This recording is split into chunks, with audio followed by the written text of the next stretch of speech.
So, sa nagtanong sa akin sa aking mga gabay, yung mga gabay ko mga kapatid, nung una, yung nakausap ko, nung pangalawa kong kausapin ko, yung una kong gabay, yung kinausap ko, sabi ko, pwede ba kitang makita?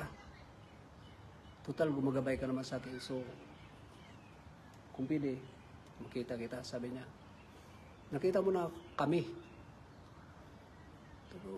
Ano nakita? Hindi ko kayo nakita. Sabi niya, nakalimutan mo lang. Pero, o sige, papayag ako. Ito naman, ito na araw,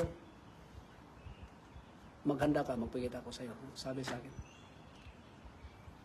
Yung isa kong gabay, yung una kong gabay. Yung una kong gabay at saka yung pangalawa kong gabay, hindi ibig sabihin na dalawa lang sila, no?